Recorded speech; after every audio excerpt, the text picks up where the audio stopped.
if you're imaginative, you're basically willing to think outside the box of orthodoxy. If you're creative, you're imagining something that doesn't yet exist. In other words, is not going to fit into the status quo that is the current situation. And my sense is that imagination and creativity were both there in the earliest stratum of For Buddhist texts. for sure. I mean, at the genesis of any of these spiritual Mm, traditions, there was mm, so much imagination.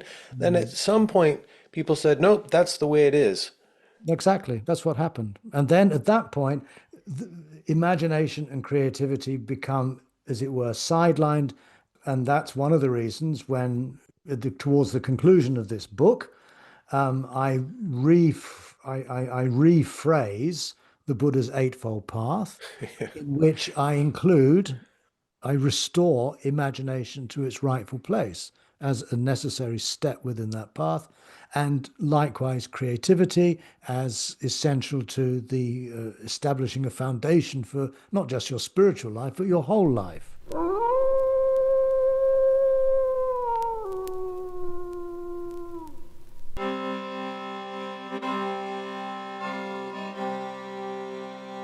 Stephen Batchelor, thanks so much for joining me this morning, or I guess evening where you are. No, thank you, Brian. It's a great pleasure to be here. Yeah, likewise. We're here to talk about your new book, Buddha, Socrates, and Us, Ethical Living in Uncertain Times. But before we get to the book, I love to hear about people's stories, especially if they've led an unconventional life, and particularly people who have gone on spiritual quests. Um, so I'd love to hear, like, what first called you to the East? Uh, well, some of this is actually I do go through some of this, somewhat sketchily in the book itself. So Yeah. there's plenty of information both there and in my earlier books about my own life, as it were. And it's true, I keep going back to my own story in my books. It's for me part of what it's the primary learning process that I've experienced through my life, and it has involved, as you said, taking a very unconventional career route from start. I grew up in outside London. I went to a grammar school, which is state school, and I failed my high school graduation. Basically, I didn't get the sufficient degrees to be able to go and study photography in London. That was my ambition. And that gave me a year in which I basically had an empty slate. I had nothing scheduled. I could do what I wanted, basically, with the vague idea that in a year's time or so, I would take my exams again and then get into art school. And just None of to just to Yeah. provide some context, this is what, mid 60s? Yeah, this is actually, I was born in 1953. This would have been in 1970, 1971. Okay. And then after leaving school, I then worked in a factory actually for about 6 months, getting enough money to be able to travel.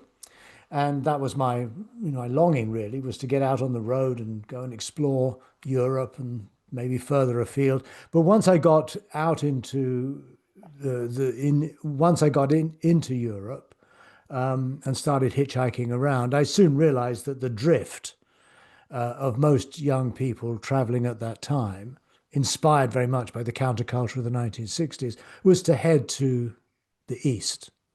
And I think I had since I was probably about 15 or 16 years old, again as a consequence of the counterculture in Britain and the US at that time, a growing fascination with non-European or non-Western forms of religion, of philosophy, of art, and so on. And that was just a common current, I think, amongst most of my generation and my friends and so on.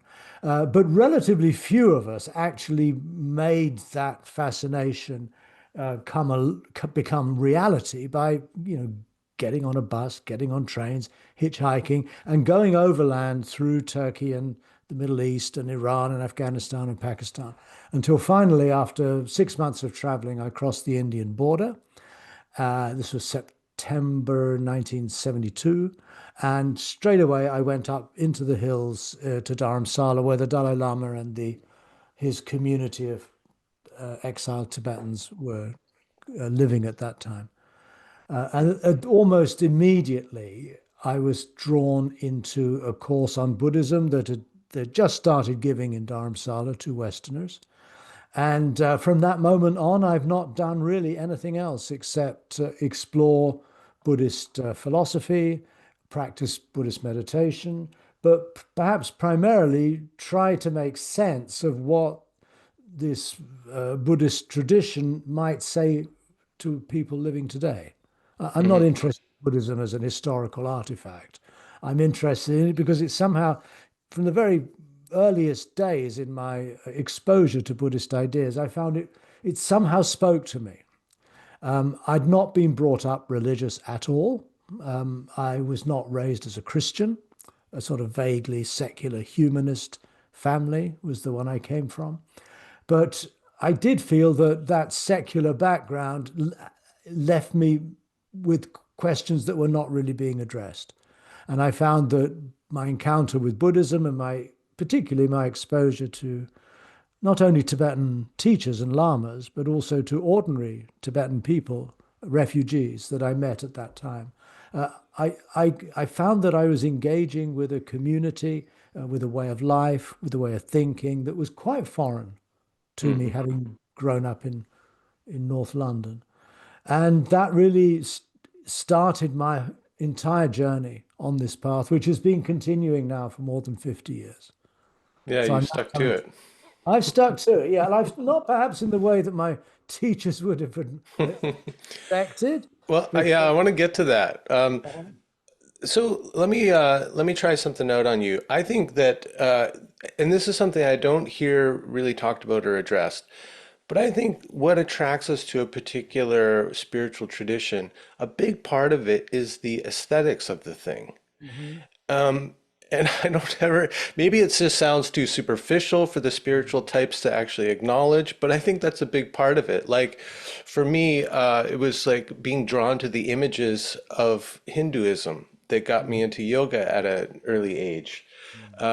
It was the aesthetics of the thing, and then getting into it, and the images of the old paintings of the chakras and the nadis, and it was so kind of magical and mystical, but also very naturalistic at the same time. Sitting on tiger skins out in nature, and that kind of thing, and the incense and the sound of the chanting and Hindustani music and all of it is a mix that is really appealing to me. And I could have gone and studied Qigong or Tai Chi, very kind of similar systems in many ways. But what I tell people, it's like, sometimes you prefer Indian food over Chinese food or vice versa. There's something about the kind of the style, the flavor, the aesthetics of the thing that is calling us to it or drawing us in or kind of claiming us in a way. Do you think that that's a part of like what drew you to Tibetan Buddhism was aesthetics? Oh, totally, yeah. Yeah. I completely agree with you. Hmm. And again, as I already mentioned, my background was very much in the arts. I wanted to be a Right. photographer. My great uncle was a sculptor, and my mother was a frustrated artist, and my brother is actually quite a well-known artist in London now. So I came from that perspective anyway. And although I may not have said so to myself at the time, Yeah. I do remember very clearly the first time I walked into the village of Ganj, which is where the Tibetan refugees lived. I was just bowled over by the beauty of the Tibetan iconography, of the architecture, or what relatively little Tibetan architecture, but what there was, again, really moved me, and the way that they decorated their altars and their temples. This just spoke to me in a way which was completely almost overwhelming, actually. It was as though I was somehow coming home to something. And in Hmm. Buddhism, they've got these ideas of reincarnation and so on. And so I probably bought into that story for a while. But actually, I think it was more visceral and immediate. And it doesn't need that kind of metaphysical explanation to justify it. Well, I was going to ask you what you attribute that to because, maybe we have similar upbringings in some ways. I grew up working class. There was no spiritual books in the house. Sometimes I would ask to go to Sunday school with the neighbors' kids because I was kind of interested in this whole thing that they were doing. But it was, and I worked at a factory to put myself into art school. And then I got into this yoga thing. Like, there's really no explanation for it other than, maybe something in my soul is resonating with this practice and with the aesthetics of it. It feels familiar. And I had that same feeling of like a homecoming as well. It was like, oh, like this is where I belong.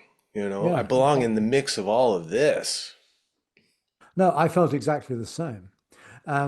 And I wasn't terribly interested in trying to sort of explain that. The more powerful experience was the fact that, I was beginning to feel really alive for the Hmm. first time. I began to feel that, my life was now perhaps converging on a much higher purpose than I'd previously imagined possible. But of course, I also have to acknowledge that I was also very, very taken by the sheer exoticism of, hanging out with the Dalai Lama and having Tibetan monks, doing ceremonies and pujas and all of these colorful Lama dances and all of that stuff, of course, was immensely attractive. And I don't think it's just about a sense of homecoming. I think also it was to some extent a kind of a romantic, it's almost like falling in love, Hmm. if you want to put it like that. I mean, I immediately fell in love with these people, these Tibetan people, who, didn't have, they were impoverished refugees. They'd just been, 12 years before they'd left Tibet. They were still kind of expecting to go back any time now because surely they thought this can't last for very long. And of course it has. But at the time, there was this. What really struck me about the Tibetans was that despite their material impoverishment and the really, desperate state in which many of them lived, they embodied and they emanated really a kind of well-being, a joy, an intelligence, a kindness, qualities I'd never really come across so explicitly in my encounters with, say, members of the Christian church in London, for example. So that really, really drew me. That really drew me in. So it was a mix of the two, I think, both a homecoming, but also the fulfillment of some kind of romance. Mm-hmm. And I mean, my own experience is like also that it just seemed to open me up to a life that was far more interesting Yeah, than the conventional pathways of just working to get a home and get a car and all that kind of stuff. And it's like you get involved in with these spiritual traditions and communities, and you meet a lot of really eccentric, creative, artistic, weird people. And yeah, those are the kind of people I'd really love to hang out with. Like I also feel at home there, you know? yeah. Well, that was definitely part of my experience as well, is that by the time you got to Dharamsala, the number of young, men and women who had left Europe in search of enlightenment had pretty much dwindled down to a handful who actually made it as far Mm, as India.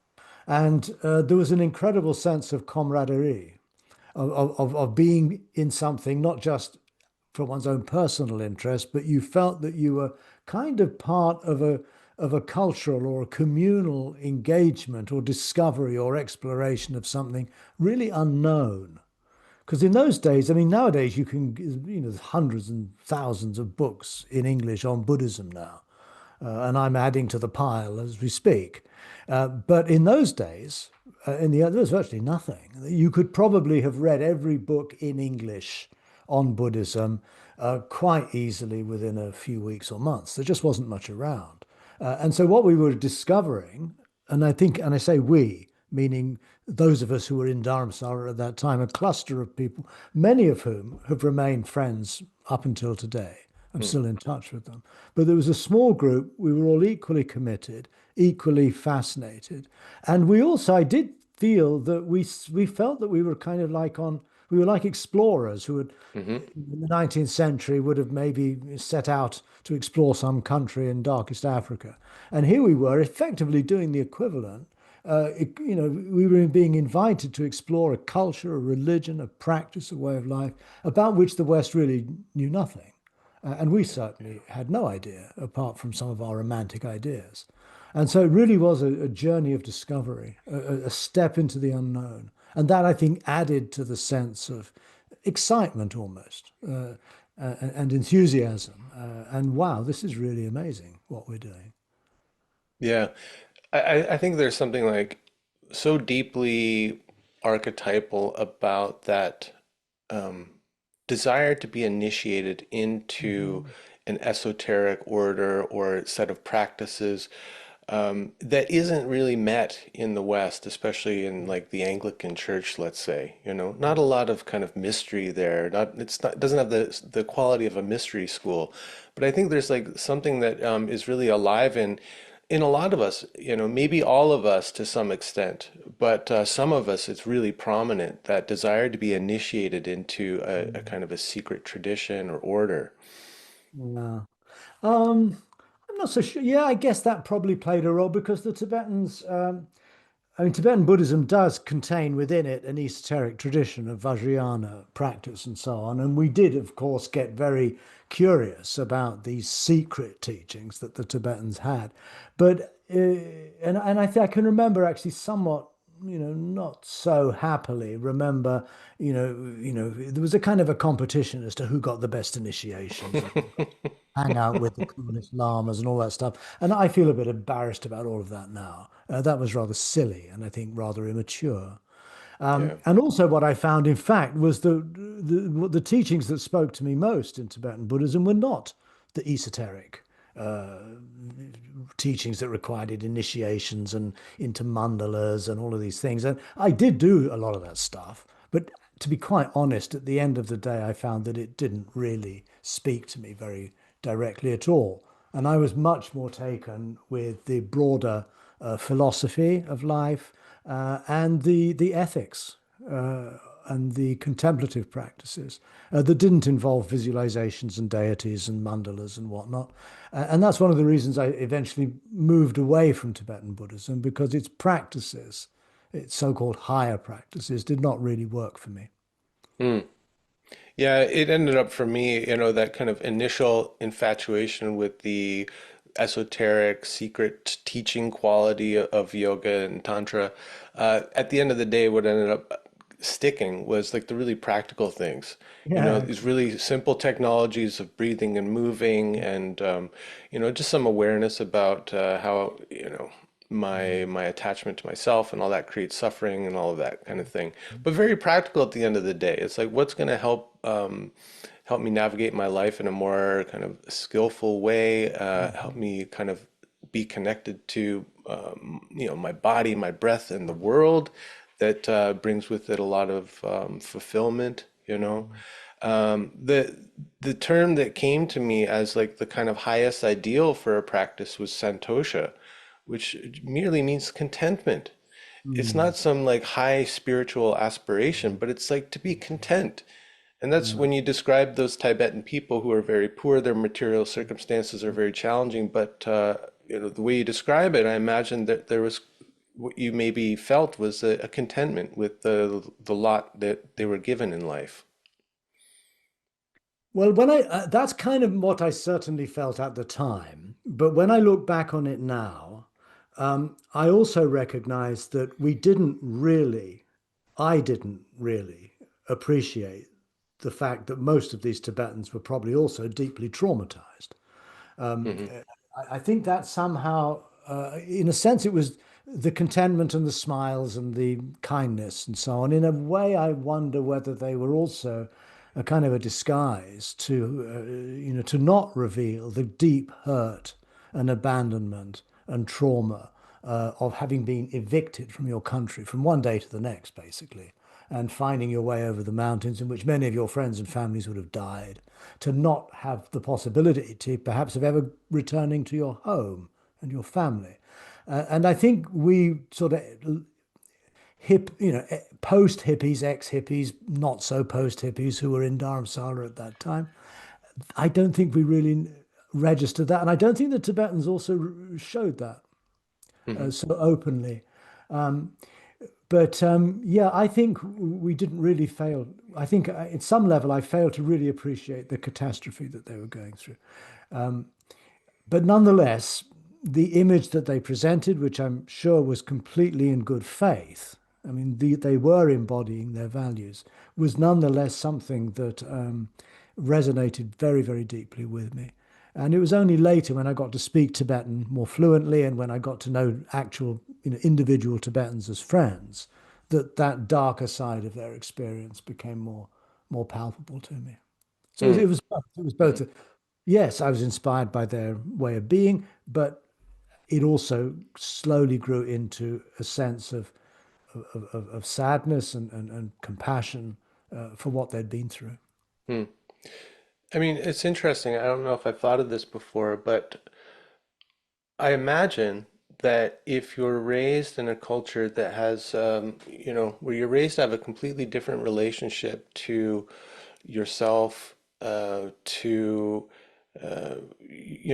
your life, you mentioned reincarnation as being a fundamental belief and karma, acceptance of your karma and all that kind of thing. That would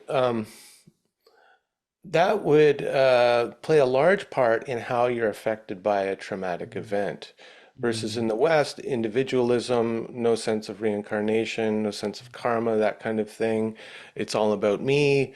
I think we're going to take a traumatic event and internalize it much more deeply, or it's going to be maybe more devastating just because Mm. of the worldview that we grow up with.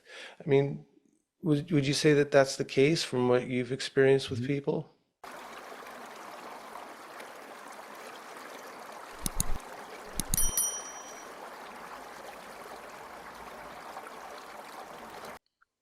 Yes and no. Hmm. I do agree with you. I think that the Asian religions in general, well, Hinduism, Buddhism, let's say the Indic religions, do have a framework of understanding, trauma and personal disaster and being thrown out of your country. It's the consequence of your previous actions, your karma. And the important thing is not to sort of become, depressed and feel hopeless about that, but to make the best use of the current situation you're in to work towards a better rebirth in your next life. And I'm sure most Tibetans, believe that just as a matter of course. But at the same time, and this was more the case when I got to know as personal friends some Tibetan lamas, that I remember one story, one lama I knew very well told me. He said when he was a monk in Lhasa, in the capital of Tibet, and on March 10th, 1959, the Chinese put down an uprising that had flared up in the city of Lhasa, and they started shelling the monastery with howitzers and things. And this Lama told me, he said, I could not have predicted on that day which of my friends, my fellow monks, would throw themselves in the river or hang themselves from the roof, and which ones would pick up a handful of belongings and head for the mountains into an unknown exile. In other words, it's true that you have, this metaphysics that can provide you with a great deal of comfort, but at the same time, you're a fallible, vulnerable human being with your own fears and your own anxieties and your own particular psychological makeup. And it's difficult when everything is going well, then yes, you can be a perfectly good and inspiring Buddhist monk. But if those conditions are threatened, and particularly in such a violent way, then it's only then, I think, that we really know the quality of our practice. Are we actually going to just freak out and get disoriented and distressed and then go and kill ourselves? Or is our practice going to give us a foundation, a basis of clarity and sanity and courage to resolve this situation by finding an alternative way of surviving? And that was it was very moving when I was told that story because Mm. it revealed the Tibetans to be whatever they believed and whatever we believed, at the bottom, at the end of the day, it's very difficult to know exactly how you will react under conditions of real adversity. And again, obviously, the lamas who did make it out of Tibet were the ones who had that courage. And so I think many of the teachers I met in those early days were those, in a sense, who really, had proven by their own acts their groundedness in and their and their faith, I would Hmm. say, in this tradition they practiced. And it may not be just all up to the quality of your practice, but it may also factor in other aspects of your life, like characterological aspects, Hmm. or the way that you were brought up, the kind Mm. of home environment and things like that that develop that kind of fortitude and resiliency. Mm. So at the bottom of it, uh, the Tibetans are human beings just like all of us and are affected by external events, um, just like all of us. But you may have some tools or a certain perspective which helps you contextualize it differently than Mm. we might do in the West. But at the end of the day, yeah, human beings, right? That's right. Absolutely, yeah. And it, Absolutely. and it may be just kind of a cultural thing to not make it all about me or to complain about Mm. my life. And so that happy face, that appearance of contentment may be masking a lot of anguish and pain, actually. Well, that is kind of how I would read it now in retrospect. And I think it was. And I think there was also, you could imagine, I mean, these people were in a desperate situation. They had no land, they had no property, they had no money, they had no passports, they had nothing. And a lot of them, the lay people, had to go and work on chain gangs on the roads and selling, Oxfam sweaters on the streets in the winter and stuff like that. And these were people who had been, in Tibet, they'd had good lives, they'd been maybe respected members of the society. Um, so yes, there is, it is a very human tragedy. Um, but yeah, yeah, sorry, I kind of lost the thread of what I was going to say. Hmm. Yeah. Um, well, like I said, you really stuck with it. You became ordained as a monk. You did a lot of deep study. You were teaching, and then at some point, you broke with the tradition. You took the robes Mhm. off. Yes, but it's a little bit more complicated than that. Well, I sure. uh, uh, I was ordained as a Buddhist monk when I was 21. So I'd been in India for a couple of years, and then I became a novice monk, and I stayed in India for a couple more years, and then I went back with my teacher to Switzerland. He'd been appointed the abbot of the small Tibetan monastery in Switzerland that served the needs of the Tibetan refugee community there. And he then invited a small group of us, those of us who spoke Tibetan, to actually train in Buddhist philosophy and epistemology and subjects like that I was very interested in. I also became his interpreter. So I stayed a Tibetan Buddhist monk until about 1980, 1979, 1980. And at that point, I did leave the tradition. I left the Tibetan Buddhist tradition and I shifted to Zen Buddhism in South Korea. And there's a lot of complicated reasons for that, but the basic one was that I no longer felt that my immersion in Tibetan Buddhism was actually speaking to my deeper spiritual needs anymore. I didn't find the Vajrayana or the Tantric practices at all to my liking. I'd been introduced to the practice of Vipassana or mindfulness practices some years before, and I found that was much more congenial to who I was. But I'd also had for many years, since my very beginnings with Buddhism, I've been fascinated by East Asian Buddhism, uh, China, Korea, Japan, and particularly Zen Buddhism. And I felt that the practices that were taught in Korea, Japan, but primarily Korea, really addressed my deeper questions about what it means to really practice the Dharma, as the Buddhists call Buddhism, rather than persist in the different practices I was doing as a Tibetan Buddhist monk. There was also a problem is that because we were such a small number and there was a growing community, a center of buildings we had, that I was increasingly being drawn away from my own studies and practice. And I was becoming part of the administration, basically. I was translating for a lot of lamas who came through town. I was teaching the younger monks. I was giving talks to the lay people. And I was only 25, 26 years old. I wasn't ready for that. And so there were a different set of reasons that led me to then go and continue my training in South Korea, but which for the Tibetans was a complete unknown, and they dismissed it as really not, not really Buddhism at all in some ways. And so that was difficult to make that break with my teacher, with whom I have an enormous respect. And then I spent 4 years as a monk in the in the Korean tradition, Korean Zen tradition.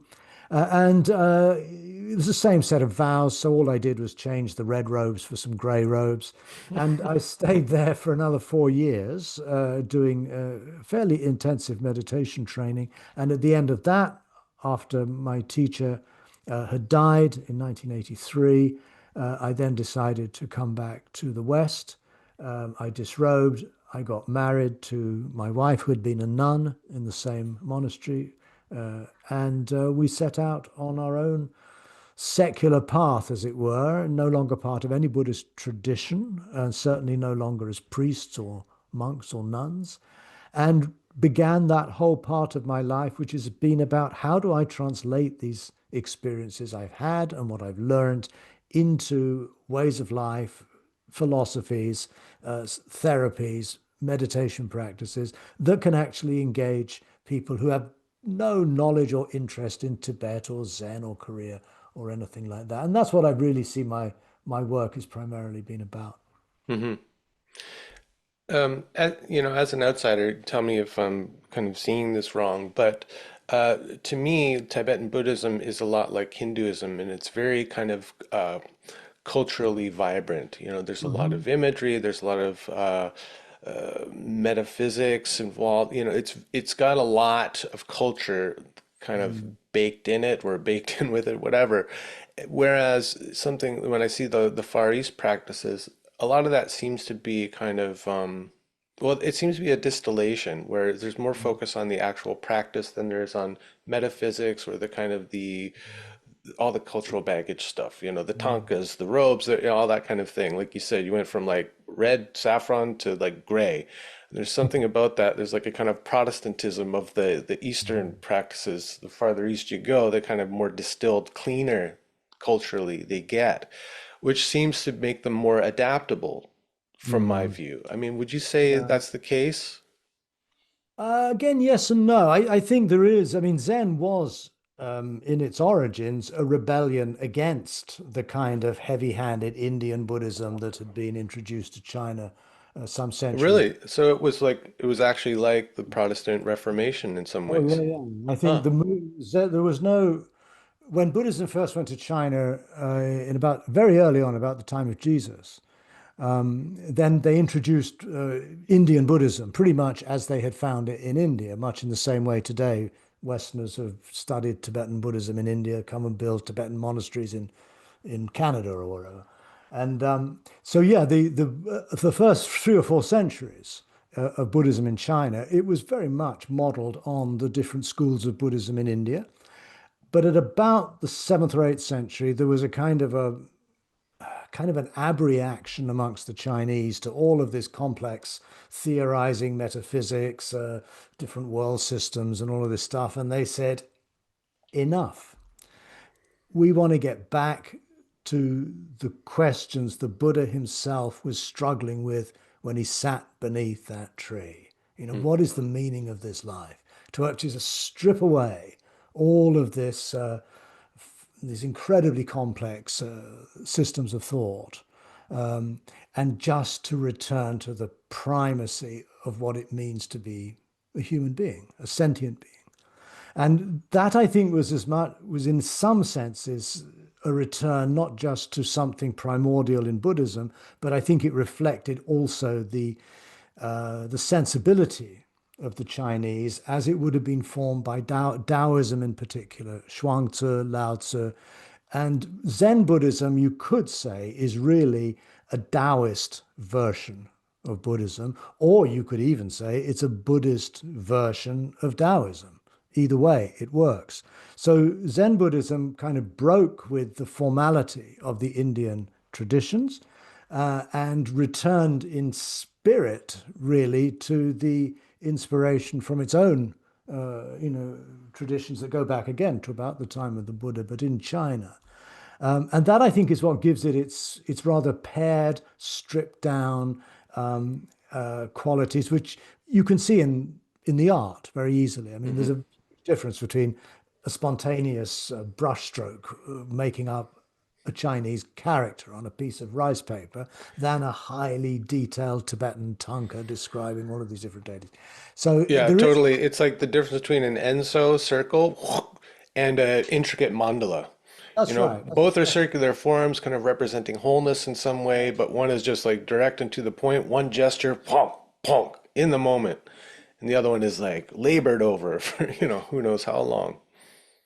Well, actually, again, that is the impression you get. But and you said that in some ways Zen was was in some ways that made thereby somehow more accessible and more appealing to Adaptable. adaptable, yeah. But actually, no. I mean, I found the same levels of dogmatism and sectarianism and the refusal to make any kind of even minor changes to rituals and so on. That was just as much in evidence in Yeah. Korea and as it was in Tibet. I think that's again a human Yeah, I was tendency going to say people gonna people, right? with people, yeah. And so you start out with a radical, I don't know, and then a few centuries later, you have huge temples and you have hundreds of monks and a big library full of all the books. And I think that's just the pattern that religions, take in the course of history and time. And I think it's one of, you have a moment of revelation and then that slowly crystallizes into something rather sclerotic.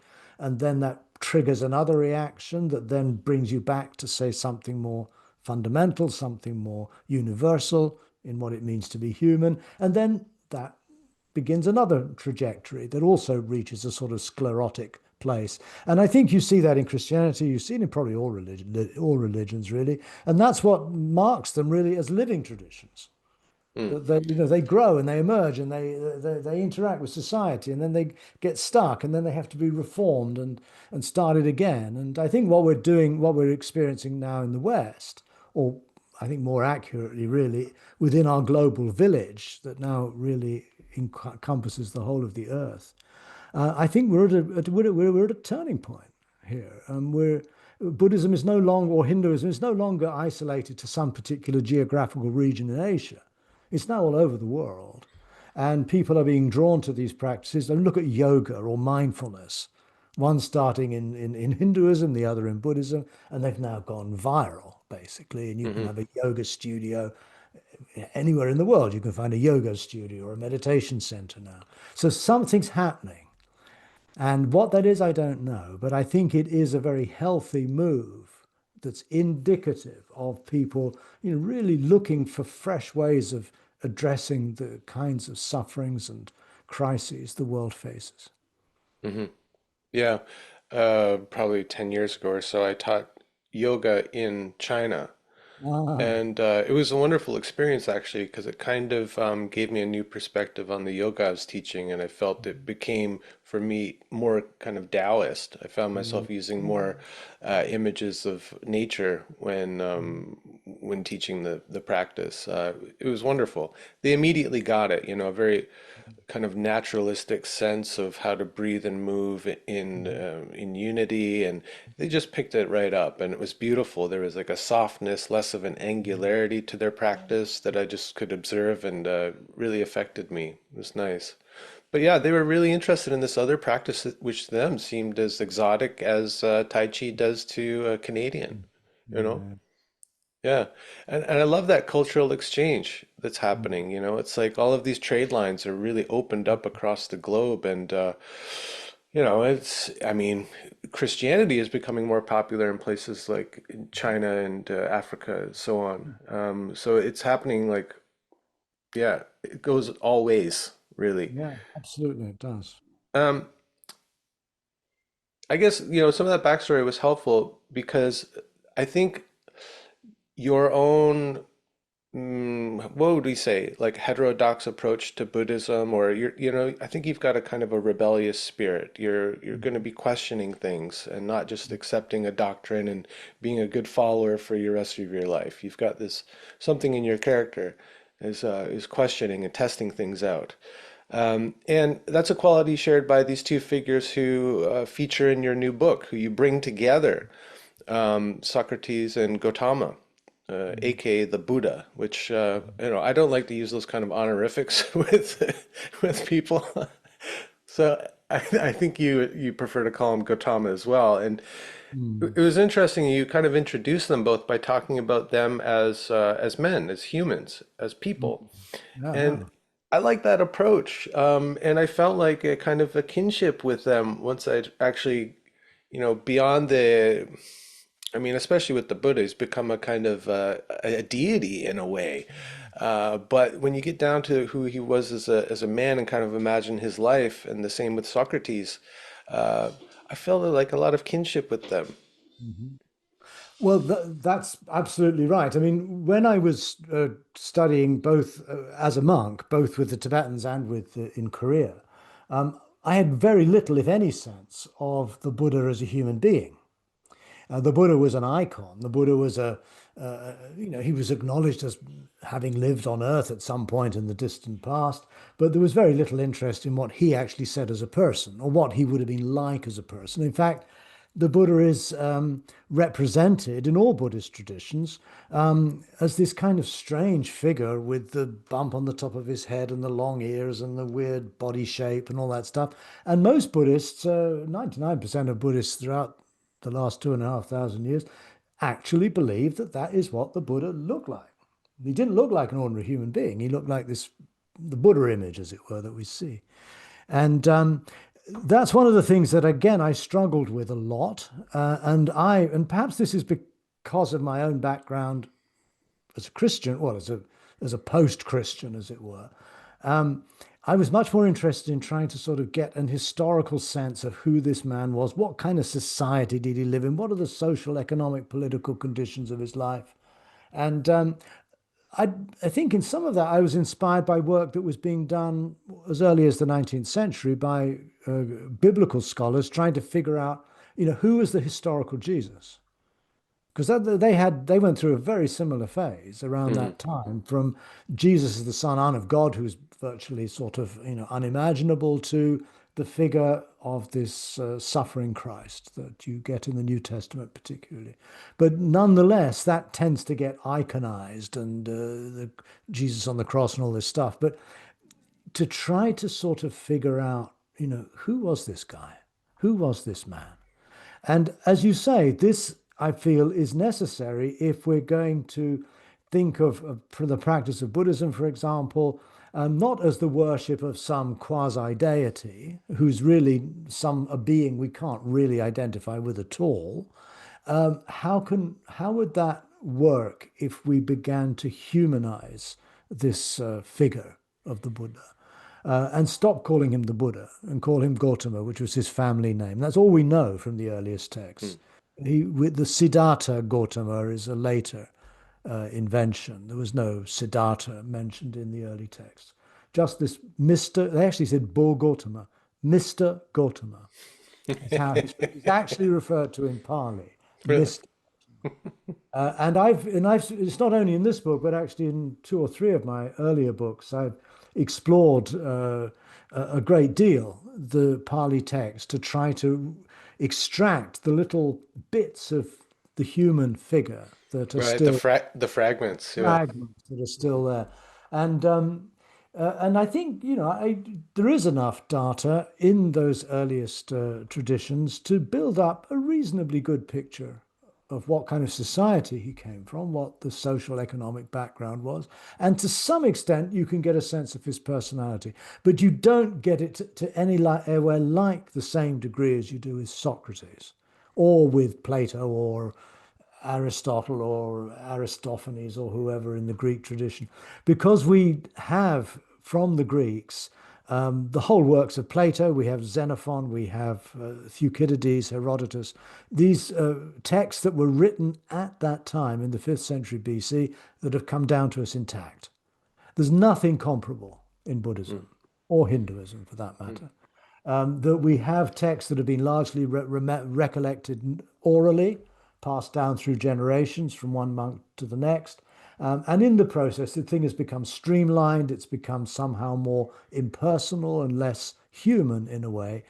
And all of the figures in the Buddhist texts are more or less interchangeable, whether it's the Buddha or one of his main disciples. They all sound exactly the same. They're just declaring Buddhist orthodoxy, as it were. Right, yeah, they're mouthpieces for the orthodoxy, for the doctrine, right?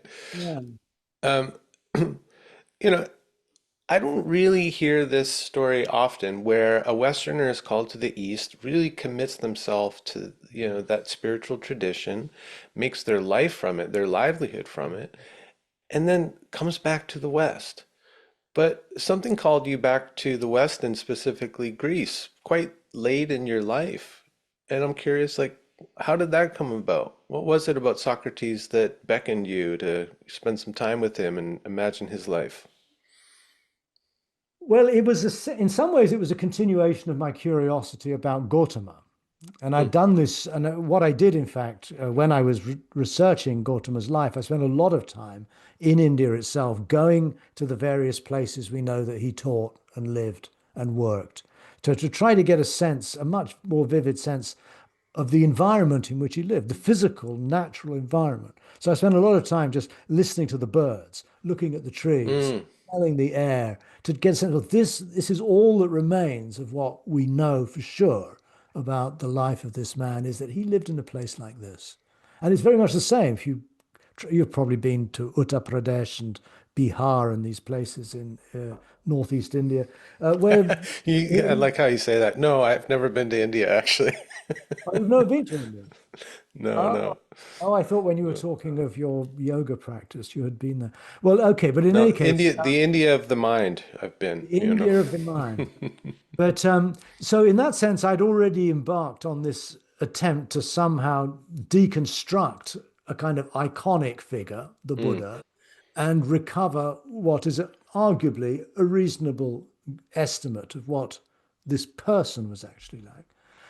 And so I did the same with Socrates. But it's a little bit more complicated than that. The reason that what brought me to Socrates was that I had, for some years now, I've been interested in what's called Hellenistic philosophy.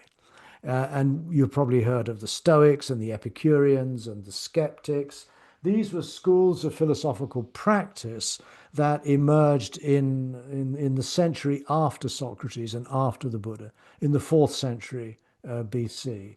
And particularly Stoicism it has remarkable similarities to early Buddhism. In other words, it's not an abstract philosophy, but it's a philosophy that actually entails in actually changing your life in a very conscious and significant way, following certain precepts, following certain injunctions, following certain philosophical precepts. Yeah, It's a practice. yeah. It's very much a practice. And you don't get that so much in Plato and or Aristotle, but you do get it with the Stoics, the Epicureans particularly. Yeah, very practical, how to live your life, how to live a good Yeah, life. Plato, a lot more interested in metaphysics. that's Um, that's right. Yeah. yeah, which is fascinating, but doesn't really tell you how to live your life.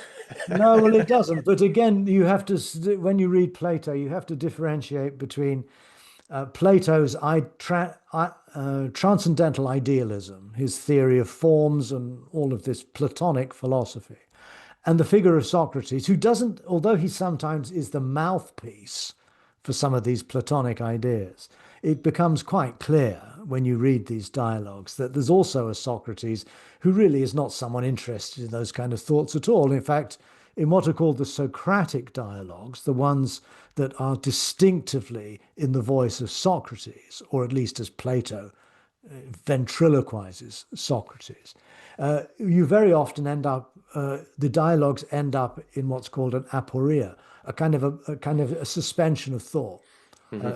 an emptiness, if you like, a No stopping of the conclusion. mind, Yeah. no conclusion. And Socrates saying things, I don't, they've been talking about justice, for example. And he'll say, well, actually, I don't know what justice is. I don't know what a just person would be. I'm completely confused and ignorant about all of these things. But I am committed to inquiring deeper and deeper into, in fact, what they are, because for Socrates, as he famously said, an unexamined life is not worth living. A sentiment that you could have found in the Stoics, you could have found in the Buddha too. But so in a way, it was the reason I got involved. I started taking Plato more seriously was because of COVID. Suddenly, in February of 2020, I was grounded like everybody else was. I was locked down here in France in my office with no prospect in the following months as to when I'd be able to travel again. And my whole lifestyle had been one of being on the road about 6 months of the year for the last 20 or so years, basically going to different places to lead retreats, lead seminars, give talks, workshops, come back home, write some stuff, then often getting onto another plane. But with COVID, all of that came to an abrupt halt. And that gave me the time and the space to be able to say, okay, now it's time perhaps to get to the roots of my own Greek tradition. So I Mm. started reading Plato and Xenophon and the playwrights, particularly the playwrights Euripides and Aristophanes. And suddenly this whole world of ancient Athens opened up for me. And as a way to somehow present that material, I imagined a hypothetical Buddhist who could have, it's possible but unlikely that such a person could have studied with the Buddha for about 15 years, for some reason traveled west through Pakistan, what's now Afghanistan, into the Persian Empire, and then from the end of the western side of the Persian Empire, finding a boat across to Athens. It would have been quite doable. Mhm. But I can then use that hypothetical figure as a kind of avatar of myself, as it were, and Yeah. as the author. And I can try to imagine what Athens and the philosophers and the playwrights, how they would have appeared to a person coming with a Buddhist perspective that they've picked up in India. And that again is a literary device that I employ in the book. Um, but to be able to do that, I needed to know a great deal more than I knew about Plato, about Socrates, about the playwrights, and I had now the time to absorb myself in this literature, which was wonderful. It was a Mm. marvelous discovery of my own, the origins of my own culture and traditions. Yeah, yeah.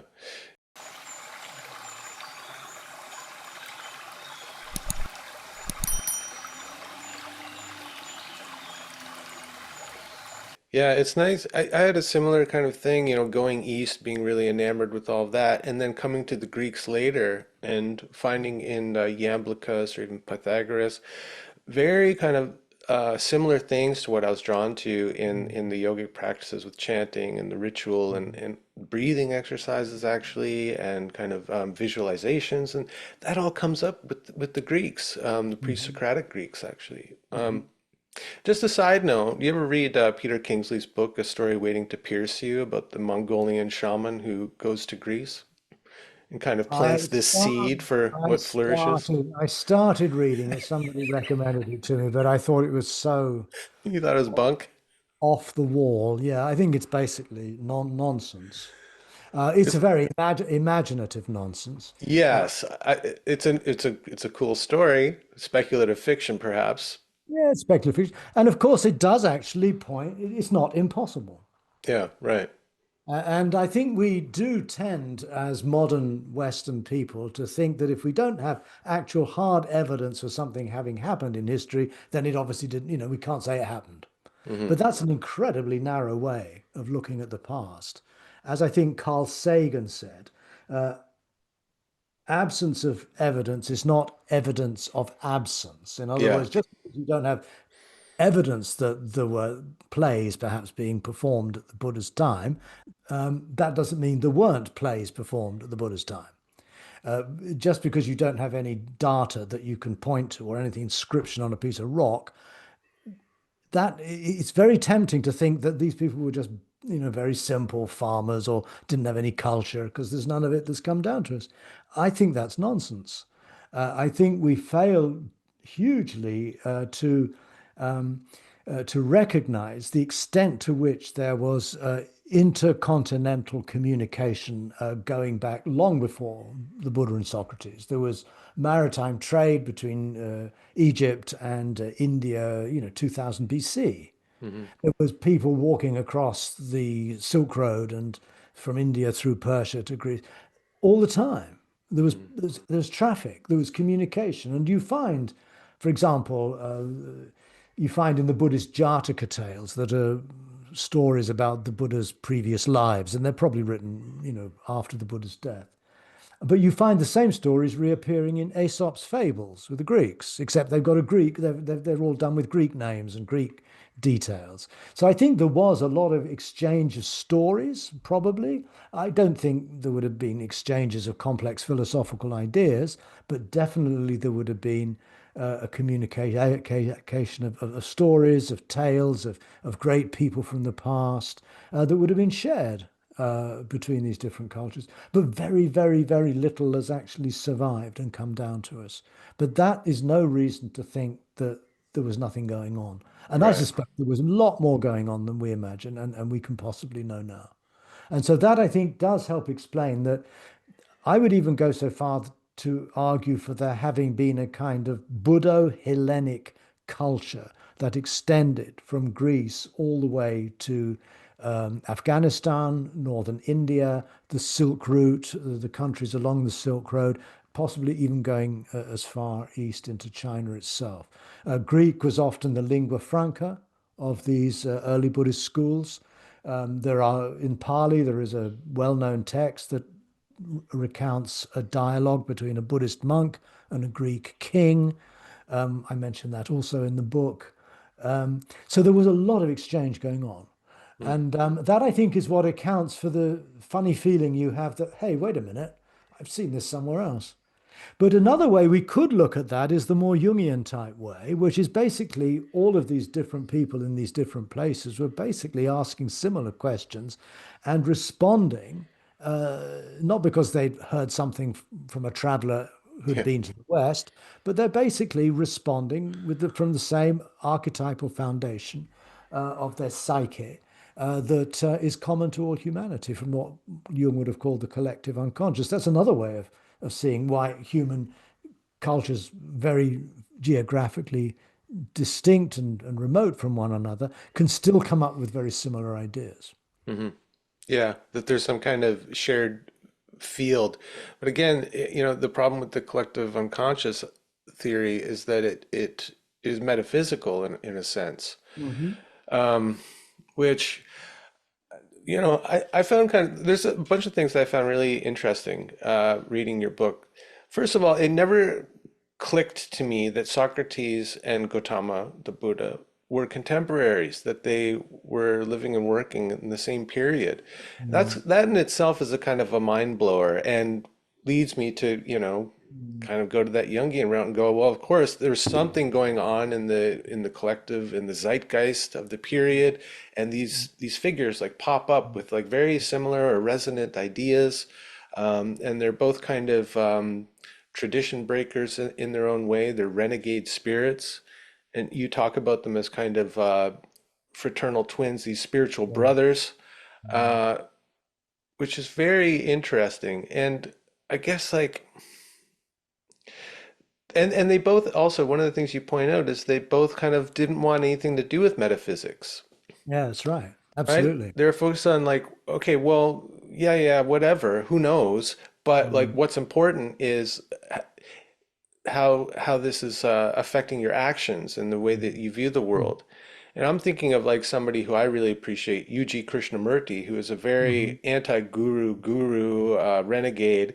And people would come to him with all these, big ideas about non-duality and all of that kind of thing. And he would always blast them with this question. It's so simple, but he would say, well, how's that functioning in your life? Yeah, Yeah. yeah, yeah, blah, blah, blah, blah, blah. But how's that functioning in your life? And people would be kind of struck dumb by it. Well, it's not actually. And I think it sounds like Socrates and maybe Gotama were similar in a way, that they just like to shock people out of those, metaphysical reveries. Yeah, I think to me that seems glaringly evident. I mean, you have, as I mentioned in the book, you have the famous Buddhist parable of the poisoned arrow. Hmm. Guy's been shot Right. by a poison arrow, he's bleeding to death. But he says he won't let anybody, none of his friends can bring a doctor or do anything about his wound until he knows the name of the person who shot the arrow, what kind of bow he was using, what kind of feathers he was using, which is, of course, absurd.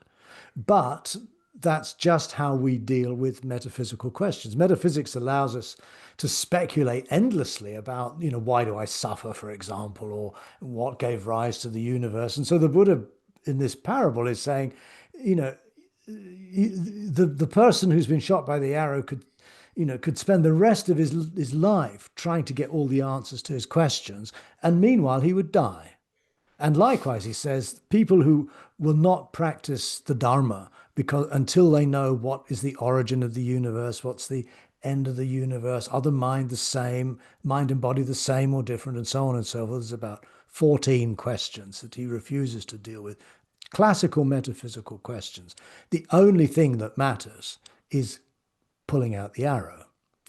And that, of course, is a pragmatic task that needs to be performed, not with intellectual speculation or whatever beliefs you might have, but as Uji Krishnamurti would have said to that person, but what difference does that make to you in your actual life? How are you really going to, live differently such that you're not in this constant pain of being pierced by this arrow of Hmm. reactivity and craving and fear and so on. So yeah, I think that's very, very strikingly similar.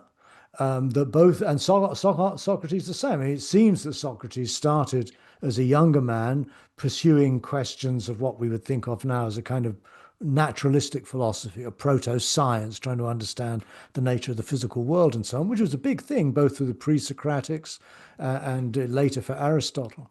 But Socrates cut off with all of that, as the Buddha cut off with all of the teachers of his time, and both of them came to recognize that all that really matters is how to lead a good life, which sounds simple, but of course is the most difficult thing there is to do.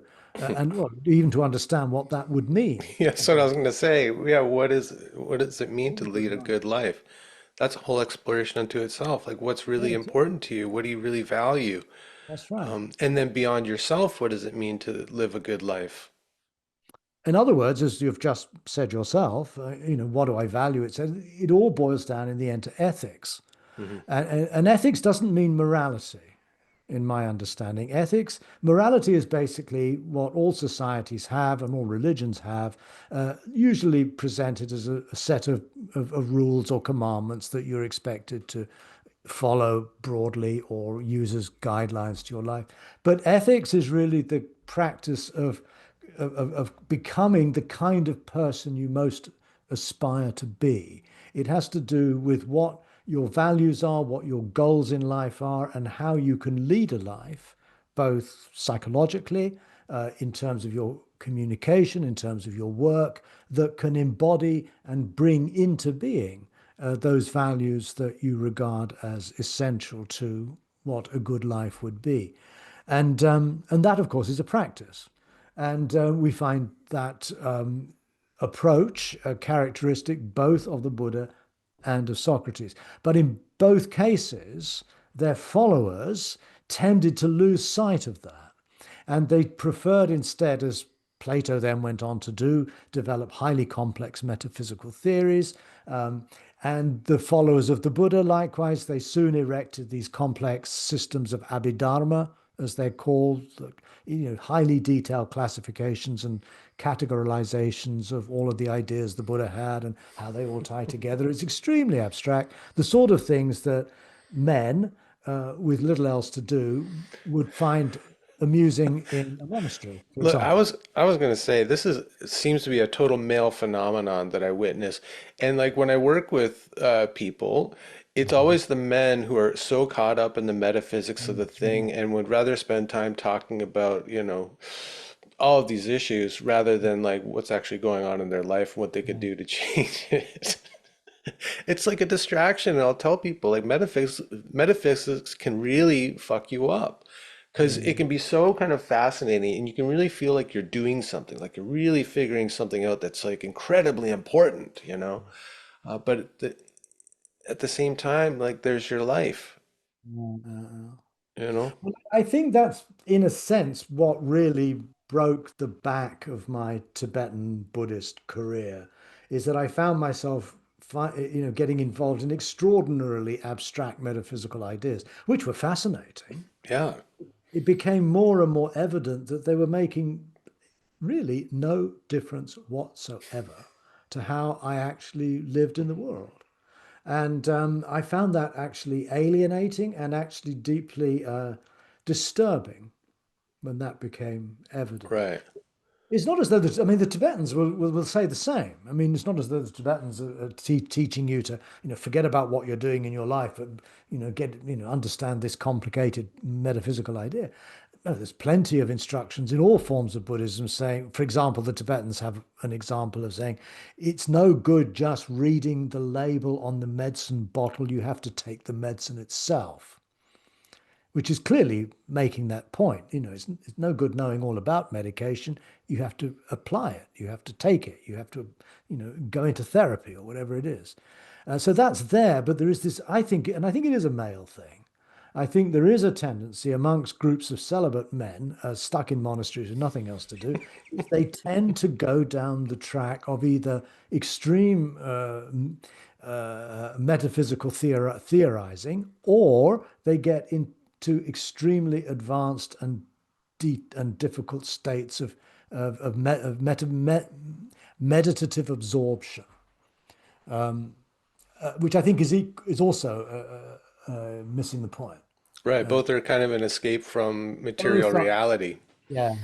both are a way of not coming to terms with the actual cut and thrust of sensory life in the world and social life in the world. And yet there's so much in early Buddhism. Once you start clearing away some of these Buddhist norms, you begin to notice that there's all kinds of detail, pointers, a verse here and there, a short text here and there, that seem to be speaking from a very different point of view. One that is really only concerned with how we live our lives here and now. And that, I think, was clearly the case with Socrates. He wasn't interested in speculation at all. He was interested in getting people to think for themselves.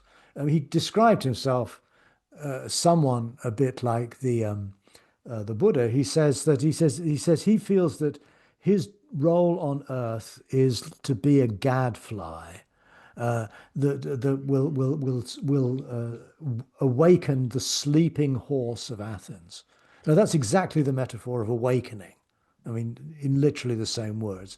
And that's how the Buddha saw himself, as someone whose job it was to wake people up, to get them out of their fantasies and daydreams and egocentricity and so on, and actually attend to the what the Chinese call the great matter of birth and death.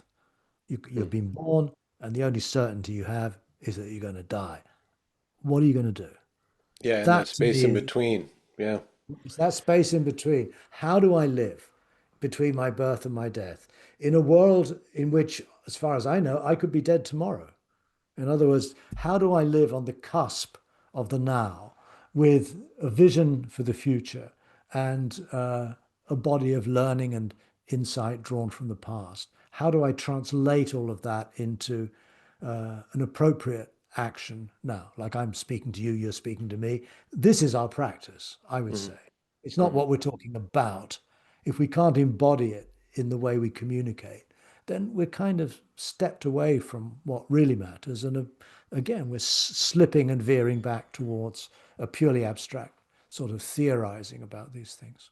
Hmm.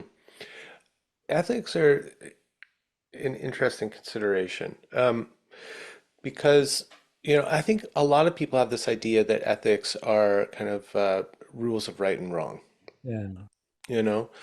Um, but when you really investigate ethics, it is based on values. And if you really try to like identify your values, it's often made clear to me that they're not something that's just imparted by the culture or your family or your spiritual tradition, whatever.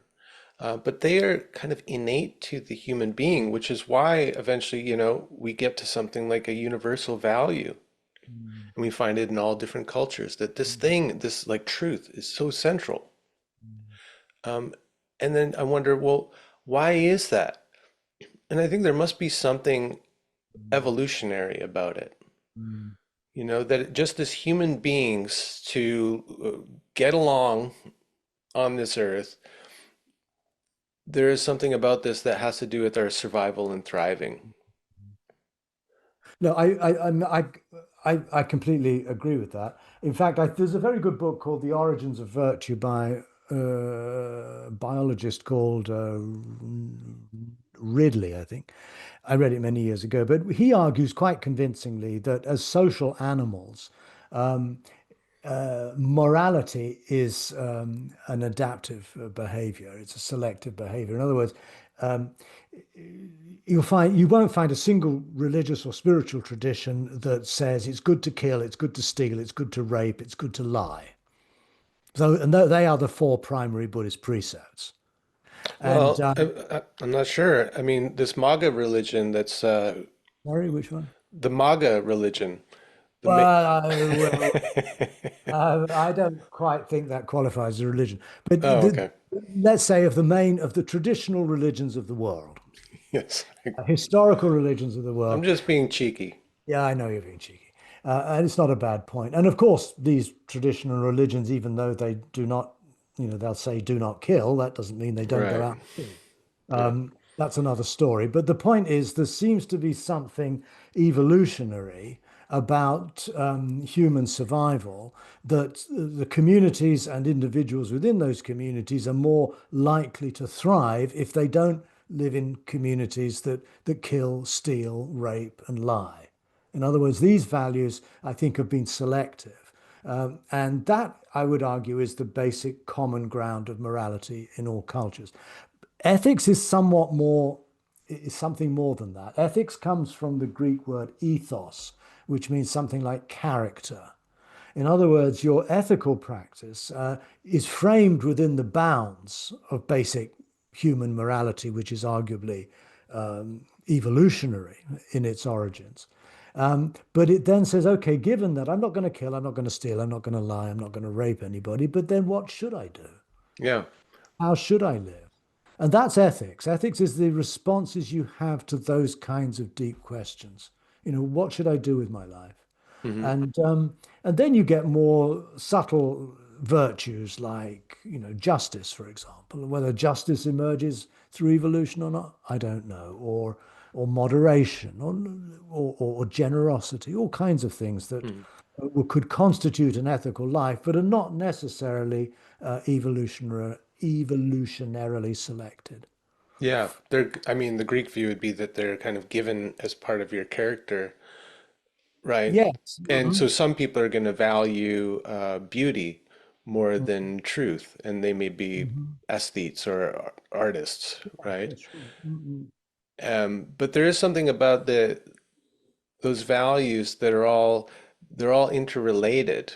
Mhm. Like the idea that, well, I don't know what truth is, but I know what beauty is, and if I follow Mhm. beauty, it's going to lead me to something The like truth. truth, Yeah. right? Well, that is very much the Socratic, how Socrates and the whole Socratic tradition is understood. And it does appear that Socrates did feel that the virtues are somehow integral, that you can't, in a sense, you can't have one without the others. They all come in a cluster.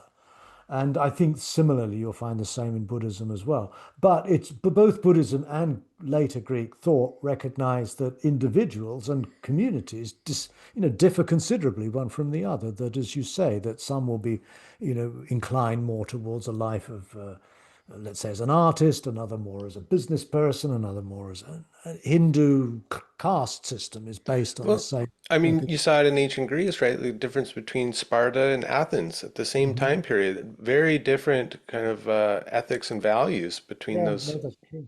Yeah. Yeah. No, it's right. So, yeah, there is a lot of diversity within ethics that perhaps is not the case in the fundamental moral precepts that seem to be shared more widely. But yeah, I do think ethics is something that is of crucial importance in our time, not just individually, but a communal ethic. How do we live together as societies, as communities, as a global community? That to me is, I think, an increasingly pressing question. Yeah, I think particularly in a kind of generally post-religious, like you said, the global village, the information age, we don't really have a lot of models if we're, I mean, if we're not a religious person, right? Which is the majority of people in the West, I believe it's still the case.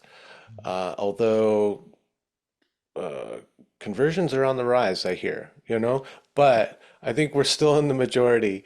If we don't have those kind of inherited value systems and ethical systems and guidelines, then we've got to kind of find it for ourselves. Like it's up to us to do this inquiry into what it means to be a good person, what it means to live a good life. Tell me about this ethics of uncertainty. I mean, I find that's something that I find very appealing, but it may be challenging to some people who think, well, ethics is based on what's right and wrong, and it's very clear what is right and what is wrong.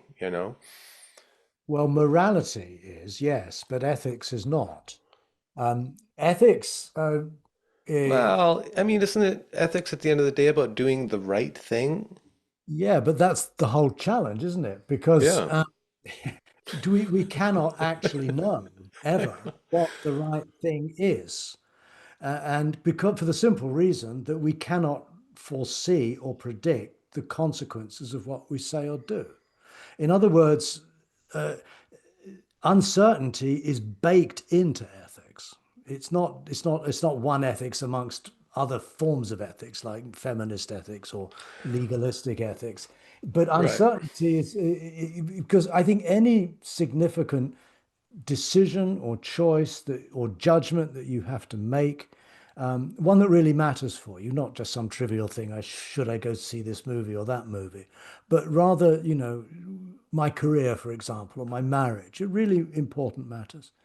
When we're faced with those sorts of conundra, then we find ourselves, as it were, poised in a state of deep uncertainty, of Hmm. not knowing.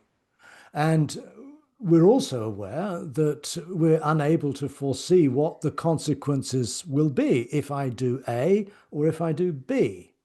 And yet I can't not act. I am obliged as an ethical being to make a decision, to make a choice. I cannot not do anything. And that means that you are necessarily going to do as best you can to understand the circumstances in which your choice has to be taken, the needs of the people involved or the animals involved, and then you have to take a risk. I think you could call an ethics of uncertainty as an ethics of risk. And I find that highlighting uncertainty in the field of ethics has a number of advantages. One is that it makes us less immediately certain of being right about something. It enables us to somehow ponder more deeply, if we have the time, of course, what it is about this situation that I need to understand in order to respond appropriately. But there's a hell of a lot I don't know, and I cannot know, and perhaps it's unknowable, not just the future, but even what's going on now. So it's much more comforting to be a Orthodox Christian or Muslim or Jew or whatever. And just as and so when you're faced with a difficult moral conundrum like the one I just Yeah. suggested, look up the answer in the rule book. You go to the Torah, you go to the Buddhist precepts, you go to the Ten Commandments, you go to some religious text somewhere, and you find out what is the right thing to do because your religion is telling you what the right thing to do is. But the problem, although that might work in some very general cases, the problem is that every moral situation that carries weight and import for us is one that is unprecedented and unique. That particular constellation of conditions has never quite come together in that way before. Hmm. And my relationship to it has never occurred in that way before. Right. So, what I'm trying Context. Hmm. it's context. So, what I'm trying to do with articulating an ethics of uncertainty, which, as you say, is a main theme of the whole book, is basically to flesh out and to tease out that uncertainty is baked into any major ethical decision we make. It's so much, If we're honest with each other, and if if we've we're really honest, taken the true view of the thing. yes, Yeah. if we're honest with ourselves, and that replaces the certainty that can sometimes be so destructive in people just saying you can't have an abortion because it says in the Bible that this is not allowed.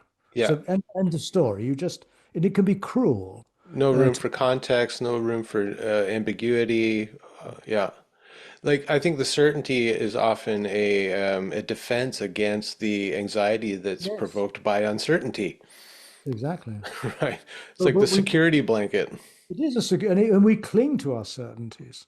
When we're involved in an argument, just a trivial argument with a friend, for example, and we find ourselves at a point of disagreement, how quickly that can escalate into it being a real conflict and struggle between me wanting to be right and me wanting to show that you're wrong.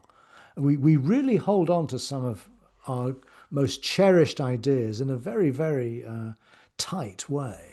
And we in our society, there's really, that seems as just how things work, really. But if we're involved in a contemplative tradition, and we're trying to practice a philosophy that is challenging to us, that will, in a way, oblige us to step back from those certainties and those assumptions that we carry, and really open our minds up to other possibilities. Hmm. Yeah. Sometimes when I attempt to summarize Patanjali's Yoga Sutra to people, I come from this working class background. It's like if it's not practical, it's not, I don't have time for it. But I'll say Mhm. like basically what Patanjali is saying is stop taking yourself so fucking seriously. Which means like not taking your own opinions, your preferences, all of that stuff seriously. Like it's all well, it's uncertain. And there is something like that you can notice if you find yourself caught up in an argument with somebody and you're standing your ground and you're trying to like make your point, you're trying to make them see your point, accept your point, whatever. If you do just, give up and you say, actually, I don't really know, there will be a somatic release in your Mm, body. Like there is something that is very liberating about yeah. uncertainty, not knowing, that kind of humility, Mm, actually. Like you said, there is a tightness yeah. around opinions and strongly held beliefs. Mm, Strongly held. I mean, it's there in the language. yeah. And what if you were just to let go of that? Like, you're not going to end. The world isn't going to end. Actually, maybe there's like a little more freedom for Mm, everybody. exactly. I And like, can totally. we just like play with ideas, Like, well, how about this? How about like Robert Anton Wilson, one of the great anti-gurus that came out of the counterculture of the 60s, and all the acid experimentation and Mm, experimentation with esotericism and Eastern practice, all that. He came up with what he called maybe logic. I love mhm. that. It's always just holding that as like, well, maybe this is the case, but maybe this is the case. No, exactly. That would be a very, very good way to summarize, actually. An ethics of uncertainty is basically follows the logic of we don't know, but maybe. And if we think about it enough, maybe this approach would have a slightly better, more promise in it than that approach. But that's essentially it. Yeah. It's about finding that playfulness, finding that openness, and also what this points to is creativity. Hmm. Because if you're certain about everything, basically, you've got lots of fixed views about who you are and what's right and what's wrong and so forth and so on. You'd have no space to move, really. You have no space to, in a sense, creatively or imaginatively think of some alternative, some other way of looking at the situation. You're locked into your narrow, probably rather blinkered vision. Yeah. And that's so I think a lot of spiritual traditions and philosophical traditions too are very much in the business of somehow dismantling certainties and or at least questioning them and not allowing us to. I like the expression you used, a sort of somatic release, because I think it is that. And I feel if we are thinking of ethics as grounded in contemplative practice, as I would be, and I would argue in this book, it's in the contemplative practice that you can begin to feel the grip of your certainties, and you can also begin to breathe into them, literally, your breath, and just let them go, or let that hold be less tight. You can feel it in your body physically, Mm. and that I think is probably crucial if we're going to arrive at an ethics that can address issues that, transcend our own particular culture, that are of concern, issues that are of concern to everybody on earth. And yet, no religious tradition or philosophical tradition would be sufficiently extensive or inclusive for all of us to agree upon what would be an appropriate thing to do.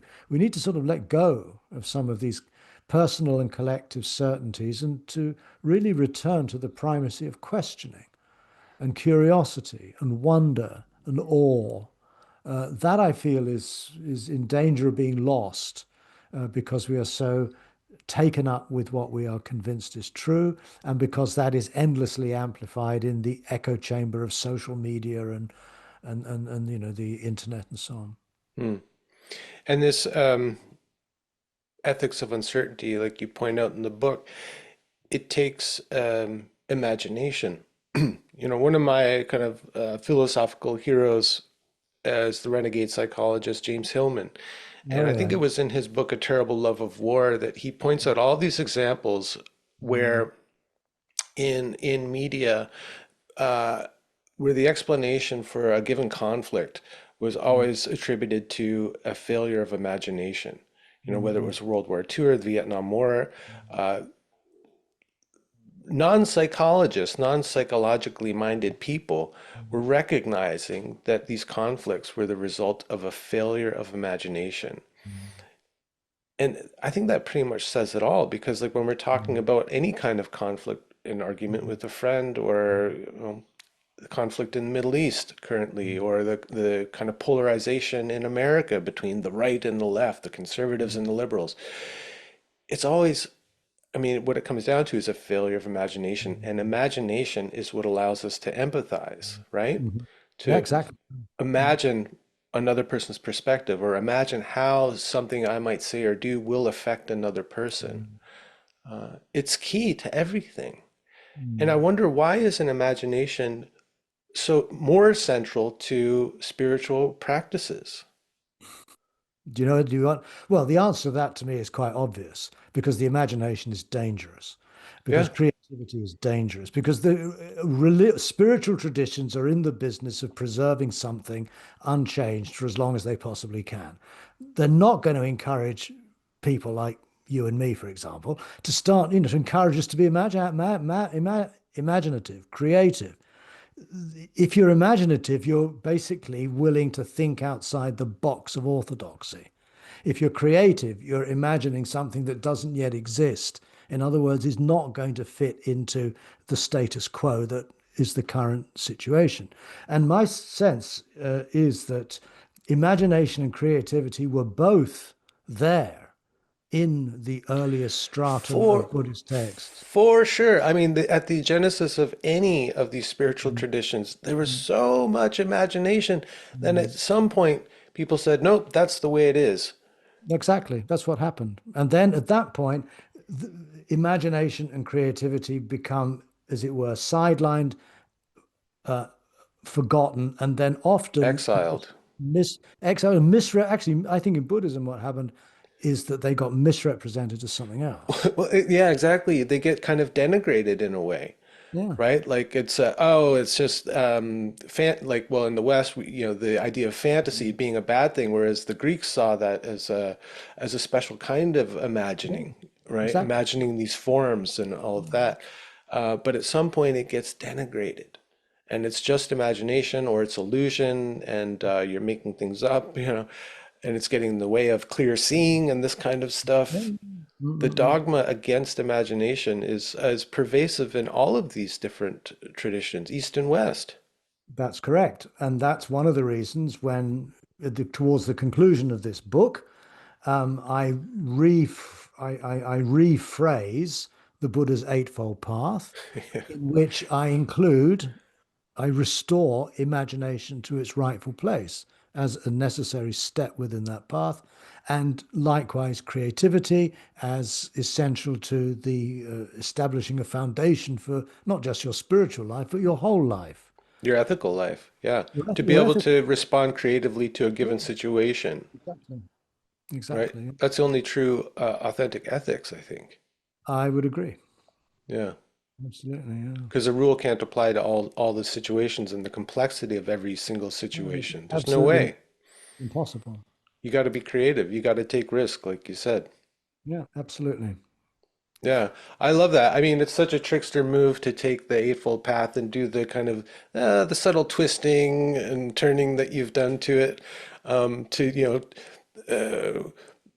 take something like Sankalpa, which in the yoga tradition we can see that as like a statement of intent. I formed this statement as if the thing was already true. So, Mm. something about how I want to be, how I want to see myself, right? Um, and you go, well, look, if we really look at it, that's an act of imagination. Mhm. Exactly. Yeah. Yeah. Yeah, Yeah. I like that. Well, anyone who's making a case for imagination, I feel a lot of affinity to. So I'm really happy that you've done this because, yeah, it's been one of the things for me, like this denigration of imagination, it being left out of spiritual tradition. It's like, but it was there at the genesis of all of them. And it's one of the reasons why I love kind of shamanic traditions, is because imagination is like such a part of it, Mm. and therefore it is always alive and responsive to what's actually going on, what the community actually needs. No, I agree. I think that's absolutely right. Well, I hope that we can imagine a form of practice, whether it's Buddhist or Hindu or Christian or whatever, that somehow allows imagination and creativity uh, to be an integral and necessary part of how we evolve and grow and develop and mature as human beings. By leaving them out, I think you're missing basically one of the most crucial parts of leading a fully realized life. Mm. Yeah, and you're creating a tradition that's no longer actually living. Well, that's right. It becomes a You dead. take the Once you take life. imagination, it's dead. Yeah, yeah. So, do you have any plans to, now that you can travel freely again, do you have any plans to kind of work this out in practice and to lead workshops and things on this kind of, I don't know, bringing the imagination and creativity back into practice? Well, the problem is that the another consequence of COVID is that I realized that my years as an itinerant teacher have really come to an end, Hmm. and that I'm 72 now, and I have to decide between, what I focus on in the remaining active years of my life. Do I can focus primarily on my work, sorry, on my writing, on my art and my study and so on? Or do I focus on getting on planes and traveling around the world to give courses and workshops on the imagination and creativity? Um, and I've kind of decided I'm going to focus more on my written work. I think that's in terms of what I would, feel like is a priority in my life is to write. That is what I feel really is my vocation. But if I'm invited to do these things, if I can be persuaded, I'll probably go. Mm. I would like to do some more teaching. I can do that now online. That's another possibility. But I don't have a plan to start going on world tours teaching about Oh God, imagination. travel is so unappealing these days anyway. I mean, it's just it's so dehumanizing that and it's not good for the planet either. Um, so it seemed to me like, at the end of the book, there is still a kind of desire to keep working on this revisioning of the Eightfold Path. Is that in your plans, is to kind of keep working this out? Yeah, that's what I will write next. Almost certainly will be a much more extended version of not just the Eightfold Path, but the various other virtues that inform it. But I want to write it not in the same rather scholarly style that I use here, citing Pali texts and Greek plays and so on. I want to write it in a way that it speaks to just ordinary people. I want to, Oh, and particularly younger yeah. people. I'm thinking of writing it as a form of letters to a young friend, and to get me out of, slipping back into Buddhist jargon or philosophical. No, no, seriously, I want to I find know. an ordinary voice Well, that you can. do make, yeah, in the book you do make a case for the power of stories, parables to pass Mm, along certain ideas or ethics or kind of life guidance in a way. And I was mhm. just as you're talking, I'm thinking, oh my God, this could be like a new kind of Siddhartha, like, but make it a dialogue between these two characters or something. Like, make it into a story. I mean, that's what I would love to read. And wouldn't the writing of that be kind of what you're talking about in action, imagination, Yes, it would. creativity, and It would, keeping yeah. something refreshed and alive and speaking to the zeitgeist, the people who are here now, dealing with what we're dealing with. It would, yeah. I see this. I mean, again, I've only formulated these ideas recently, Yeah. and when I actually get round to writing, it'll probably turn out not quite like I imagine it now. Imagine, but yes, it is. It is an imaginative exercise. It's a creative exercise. I see all of my books, or at least the most recent books, really as much as art projects as scholarly projects. Mm. Um, uh, Particularly, my book before this was called The Art of Solitude, which was structured according to the same principles I used to make collages. This book, Buddha, Socrates, and Us, somewhat less, but it too is modeled on a kind of aesthetic plan that is not declared in the book, but is very much there in my own mind, and also in the collages that I make of just found materials that I work on whenever I'm writing. Mm. So yeah, it would be a challenging project, uh, both imaginatively and creatively. It would also be a way in a way, embodying a sense of care. I mean, care is another central feature that Yeah. runs through the book itself too. One of the chapters is called the cartography of care, the mapping of care. And I think care is the virtue that makes all the other virtues possible. It's the virtue, as it were. And so letter writing is, by definition, an act of caring for the person to whom you're writing.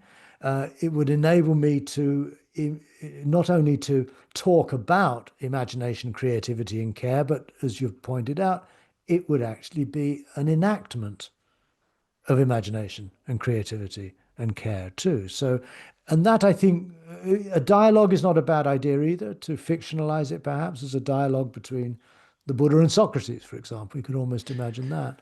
But I think a more Well, contemporary dialogue would probably make more sense. yeah, maybe, but I think still the archetypal theme of going to the elder for some wisdom and Mhm. guidance, which is very much lacking in our current Mhm. culture. True elders being present for younger people who are starting to ask these big questions of life, which sends some of us off to look for the white-bearded guru in the East, right?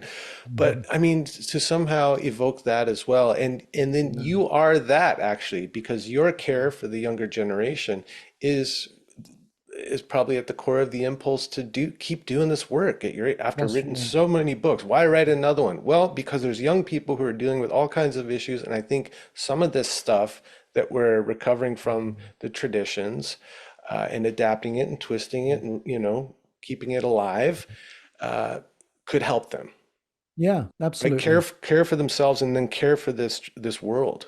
Yeah, Yes. No, indeed. That's basically my idea. Mm. awesome. Great. Well, good luck, sir. And Thank when it you. comes out next year, the year after, please Oh, let that's me know. fabulous. It won't, if I look at all my history of my publishing, each book takes about 5 years. No, this one will come fast because it won't require any research. It's already in you, and you just kind of go into imagination and let it pour forth and let the characters come alive. I have a feeling about this. Well, I hope you're right. And I would actually take what you've said very seriously.